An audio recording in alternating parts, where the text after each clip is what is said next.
Vraiment, tu es un Dieu caché, Dieu parmi les hommes, Jésus Sauveur.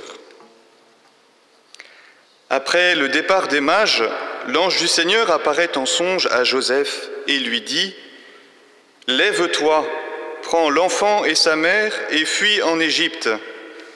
Reste là-bas jusqu'à ce que je t'avertisse, car Hérode va rechercher l'enfant pour le faire périr. » Joseph se leva, dans la nuit, il prit l'enfant et sa mère et se retira en Égypte, où il resta jusqu'à la mort d'Hérode. Ainsi s'accomplit ce que le Seigneur avait dit par le prophète « D'Égypte, j'ai appelé mon fils ». Après la mort d'Hérode, l'ange du Seigneur apparaît en songe à Joseph en Égypte et lui dit « Lève-toi, prends l'enfant et sa mère et reviens au pays d'Israël, car ils sont morts ceux qui en voulaient à la vie de l'enfant. » Joseph se leva, prit l'enfant et sa mère et rentra au pays d'Israël. Mais apprenant qu'Archélaüs régnait sur la Judée à la place de son père Hérode, il eut peur de s'y rendre. Averti en songe, il se retira dans la région de Galilée et vint habiter dans une ville appelée Nazareth. Ainsi s'accomplit ce que le Seigneur avait dit par les prophètes. Il sera appelé Nazaréen.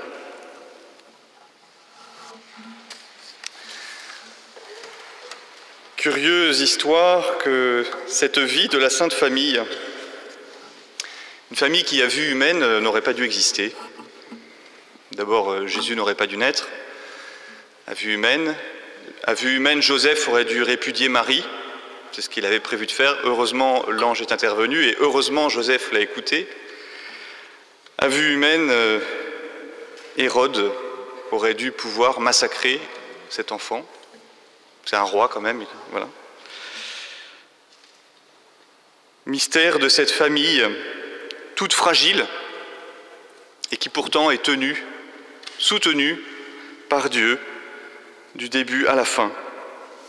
Dieu qui guide cette famille à travers son ange, à travers Joseph, qui se lève, qui prend l'enfant et sa mère et qui fait ce que Dieu lui demande. Nous voyons dans la Sainte Famille donc cette beauté d'une famille qui se laisse conduire par Dieu à travers les vicissitudes de sa vie. Car Saint Joseph et Sainte Marie n'ont rien du couple gentil, du gentil papa, de la gentille maman, qui s'occupe de leur gentil enfant, comme on peut voir parfois quand on allume la télévision. Une famille où on a l'impression que tout se passe sans aucune difficulté, que le bonheur est constant, qu'il n'y a jamais de dispute, qu'il n'y a jamais de... Voilà. Toutes ces histoires de famille qu'on peut entendre, voir à la télévision, au cinéma, et dont nous savons bien qu'elles sont illusoires. Ça nous amuse, ça nous émeut éventuellement, mais nous savons que ça n'a pas de rapport avec la réalité. L'histoire de la Sainte Famille, c'est l'histoire d'une famille fragile, une famille éprouvée. Il a fallu partir, alors que Marie était enceinte et presque au terme de sa grossesse, pour Bethléem. On imagine la difficulté qu'a pu représenter ce voyage. Il a fallu que Jésus naisse dans un endroit où aucun parent n'aurait voulu voir naître son enfant. On s'attendrit devant la crèche, et c'est très bien. C'est vrai que c'est beau une crèche. Mais il faut se mettre dans la peau de Joseph et Marie à l'époque. C'était sans doute pas ce qu'ils avaient espéré pour accueillir Jésus. Voilà, et puis tout de suite après la visite des bergers, la visite des mages, voilà qu'il faut fuir parce que la vie de l'enfant est menacée, reprendre le chemin vers une terre inconnue, peut-être hostile, alors qu'il y a ce bébé si fragile dont il faut s'occuper. Famille fragile, famille éprouvée, et ça va continuer après parce que Jésus va continuer à dérouter ses parents. On en aura un écho au moment du recouvrement au temple, où Jésus va se permettre de rester 3 jours loin de ses parents. Voilà, Joseph et Marie vont devoir apprendre à être les parents de Jésus. Être parents, c'est pas rien comme mission. Mais être parents de Jésus, je pense que ça doit être encore plus grand encore plus mystérieux et encore plus déroutant. Voilà, ils ont appris, ils se sont laissés façonner. La famille est fragile. Si la Sainte Famille est fragile, les nôtres le sont aussi, évidemment, bien sûr. Mais il n'y a pas de fatalité, il n'y a pas de mystère qui ferait que certaines familles sont condamnées à se laisser diviser et d'autres pas. La famille est fragile, mais nous pouvons en prendre soin, et Dieu, le premier, en prend soin. Et pour qu'il puisse en prendre soin, il faut qu'on commence aussi par nous-mêmes, par vouloir en prendre soin. C'est ce que font Ben Sirac le Sage et Saint Paul dans les premières et deuxièmes lectures que nous avons entendues. Ben Sirac le Sage écrit à une époque où la culture grecque prend de plus en plus d'importance dans la mentalité, dans le cœur des Juifs de son époque. Une culture à cette époque-là, un peu semblable à la nôtre, très centrée sur l'individualisme, le développement personnel. Et ça allait tellement loin à l'époque que ça conduisait même à mépriser, parfois à ignorer les parents âgés et voire à se moquer de leurs infirmités. Aujourd'hui, alors je ne sais pas ce qu'il en est toujours dans nos familles de notre attitude par rapport aux aînés de nos familles, mais peut-être qu'on pourrait ajouter à cette menace, dans cet individualisme toujours important, dans cette menace pour nos familles, la difficulté que bien des couples, des jeunes couples, ont à s'engager de façon inconditionnelle. Comme s'il y avait un risque, comme s'il fallait que soit mis en premier mon épanouissement personnel, la construction de ma personne, avant la famille. Ah oui, mais si je suis plus heureux avec toi dans 10 ans, ah oui, mais si être papa, être maman, ça ne me satisfait pas. Cette difficulté de s'oublier pour se donner. Fragilité des familles aujourd'hui, à notre époque, je crois qu'elle est foncièrement ici. Il y a d'autres choses. C'est comme une incapacité, ou en tout cas une difficulté profonde à s'oublier soi-même pour le bonheur de ceux qui nous sont confiés, de celui, de celle avec laquelle je me suis engagé et des enfants que le Seigneur nous a donnés à l'un et à l'autre. Ben Sirac mettait en garde les hommes et les femmes de son temps en leur donnant des préceptes très concrets. Nous avons entendu dans la première lecture. Je vais en reprendre quelques-uns pour vous rafraîchir la mémoire. Mais c'est bien d'avoir ces principes concrets dans notre vie. Celui qui honore son père obtient le pardon de ses fautes. Celui qui glorifie sa mère est comme celui qui amasse un trésor. Celui qui honore son père aura la joie de ses enfants. Voilà, mon fils, soutiens ton père dans sa vieillesse. Si son esprit l'abandonne, sois indulgent. Ne le méprise pas, toi qui es en pleine force. Saint Paul aussi était bien de son temps et il conseille aux épouses d'être soumises à leur mari. Souvent, s'il y a un verset qu'on retient, souvent c'est celui-là. En particulier vous, mesdames. Les hommes aussi. Hein, mais... Voilà. Mais il ne faisait que reprendre ce qui était exigé à l'époque, dans le monde antique, où l'homme commandait, la femme obéissait. Voilà. Mais déjà, chez saint Paul, on voit que cette expression est tempérée, car la soumission qui est demandée, c'est la soumission du Christ envers son Père. Ce n'est pas une soumission d'esclave envers son maître. C'est une soumission d'amour, qui n'a rien d'humiliant. C'est d'ailleurs dans ce même esprit d'amour que Paul s'adresse au mari en utilisant le terme très fort d'agapé. Il faut que les maris aiment leurs femmes du même amour que Dieu, d'un amour de don, d'un amour de pardon, de dévouement total. Et d'ailleurs, dans l'Épître aux Éphésiens, saint Paul dira aux maris « Aimez votre femme comme le Christ aime l'Église ».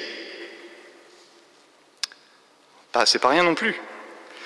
Donc nous voyons que pour que la famille, l'homme, la femme, les enfants, puissent devenir ce que Dieu attend, cela ne peut pas reposer que sur nous-mêmes. J'ai commencé en disant que la Sainte Famille n'aurait pas dû exister à vue humaine. Eh bien, à vue humaine, nos familles non plus ne peuvent pas tenir, ne peuvent pas exister.